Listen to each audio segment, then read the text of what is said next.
आपको याद होगा कि पार्लियामेंट के स्पेशल सेशन में एक इम्पोर्टेंट बिल 19 सितंबर को इंट्रोड्यूस हुआ था।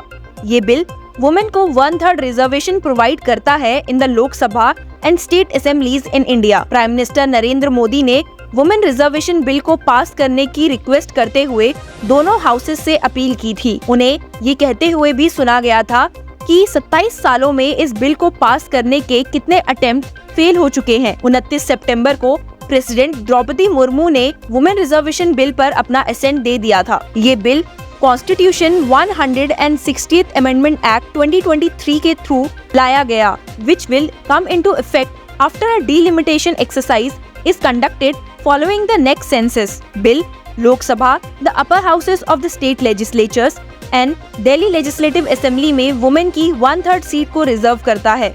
सिर्फ यही नहीं, the act also introduces horizontal reservation for women from scheduled caste and scheduled tribes within the women's quota. इस अमेंडमेंट ने एक कॉन्स्टिट्यूशनल प्रोविजन को अमेंड किया है और वो है article 239 AA, that is special provisions with respect to Delhi, और 3 नए आर्टिकल्स को इंसर्ट किया गया, नेमली articles 330A, 332A and 334A। पहले 2 articles 33% reservation in Lok Sabha and the state legislative assemblies respectively को इंट्रोड्यूस करते हैं। Article 334A contains a sunset clause declaring that this affirmative action policy will come to an end after 15 years. सिर्फ यही नहीं, article ये भी clarify करता है कि वुमेन रिजर्वेशन सिर्फ तभी ग्रांट किया जाएगा जब डिलिमिटेशन की एक्सरसाइज अंडरटेक हो जाएगी for the purpose following the first census after the enactment of the act. Women reservation bill पर पार्लियामेंट के दोनों हाउसेस की डिबेट के दौरान ऑपोजिशन लीडर्स ने लेजिस्लेशंस को सपोर्ट करते हुए भी उस क्लॉज को क्वेश्चन किया था that sought to defer its implementation and urged the union government to dispense with the requirement of conducting a census and delimitation exercise first. पिछले महीने कांग्रेस लीडर डॉक्टर जया ठाकुर ने एक PIL फाइल की, प्रे करते हुए कि ये डिक्लेयर किया जाए that this clause was void ab initio and seeking the immediate implementation of the Constitution 160th Amendment Act 2023। Thakur की प्ली में स्टेटेड था कि कॉन्स्टिट्यूशनल अमेंडमेंट को एक सर्टेन पीरियड तक विदहेल्ड नहीं करना चाहिए, स्पेशली क्योंकि बिल स्पेशल सेशन में पास हुआ है जो स्पेशली इस पर्पस के लिए बुलाया गया था, और ये दोनों हाउसेस के ओवरवेलमिंग सपोर्ट से पास हो भी गया। The writ petition states, in the democratic process, all corners of the society's representation is required. But for the last 75 years, there has been no adequate representation of women in the parliament as well as in the state legislatures. This has been a long pending demand for decades, and the parliament rightly passed the above act for 33% reservation. The clause that the said act will be implemented after the delimitation is undertaken for this purpose after the relevant figures for the first census may kindly be declared as void ab initio for immediate implementation of the 33% women reservation.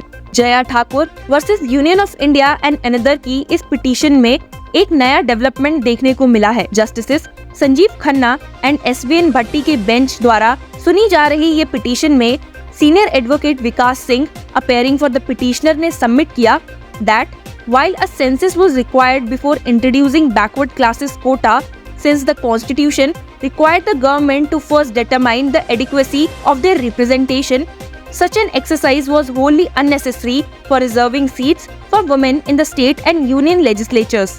Implementation of the constitutional amendment को defer करने वाले clause को struck down करने के लिए कहते हुए और इसे arbitrarily बताते हुए senior counsel ने पूछा, but what has the census got to do with the women's reservation bill? पर बेंच ने offending clause को strike down करने में अपना disinclination express करते हुए कहा, it will be very difficult for us to do that. We will be virtually legislating then. Justice Khanna said, this is a very good step. This has already been examined in a matter. Singh ने point out किया कि एक matter pending है। दरअसल वो 2021 में filed एक plea को रेफर कर रहे थे जिसे the national federation of Indian women ने फाइल किया था और सुप्रीम कोर्ट करेंटली इसे सुन भी रहा है। इस प्ली में the organisation has sought the reintroduction of the women's reservation bill which, despite being passed by the Rajya Sabha in 2010, lapsed after the dissolution of the 15th Lok Sabha since it was not tabled in the lower house. आपको बता दूं कि union cabinet के constitution 128 amendment bill 2023 को approve करने से एक महीने पहले जस्टिस खन्ना लेड बेंच ने सेंट्रल गवर्नमेंट की क्लास लगाई थी वुमेन रिजर्वेशन बिल पे अपने स्टैंड को क्लियर ना करने पर, और पूछा था कि उन्होंने अब तक NFIW की पब्लिक इंटरेस्ट लिटिगेशन पिटीशन पर रिस्पॉन्स फाइल क्यों नहीं किया है। Bench has told the center's law officer during the hearing in August, "You have not filed a reply. Why are you shying away? Why have you not filed a reply? Say you want to implement it or not. It is too important an issue to be thrown on the back burner. It is too important. It concerns all of us." नवंबर को हुई hearing में supreme court ने ठाकुर की plea पर notice issue करने से refuse करते हुए इसे NFIW की प्ली के साथ सुनने के लिए एग्री किया है। हालांकि Justice Khanna observed, "We have understood your argument. You are saying census is not required, but there are a lot of issues. Seats will have to be first reserved." पर सिंह ने प्रोटेस्ट किया और कहा, "This is not mentioned in the constitutional amendment. There is not a whisper." Justice Khanna ने matter को 22 नवंबर के लिए adjourn करते हुए रिप्लाई किया, "May not be so, but quotas are always fixed on that basis. This is implemented by the rules. We are not dismissing this, but will take it up along with the other matter." आपको याद होगा कि supreme court bar association के एक function में जहां prime minister Narendra Modi और chief justice of India DY Chandrachud दोनों ही मौजूद थे, वहां चीफ जस्टिस ऑफ इंडिया ने प्राइम मिनिस्टर नरेंद्र मोदी के इस बिल की काफी सराहना की थी।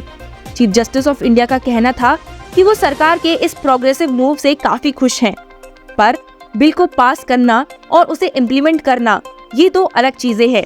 रिजर्वेशन बिल सरकार द्वारा पास तो हो चुका है, पर क्या इसका इम्प्लीमेंटेशन टाइमली हो पाएगा?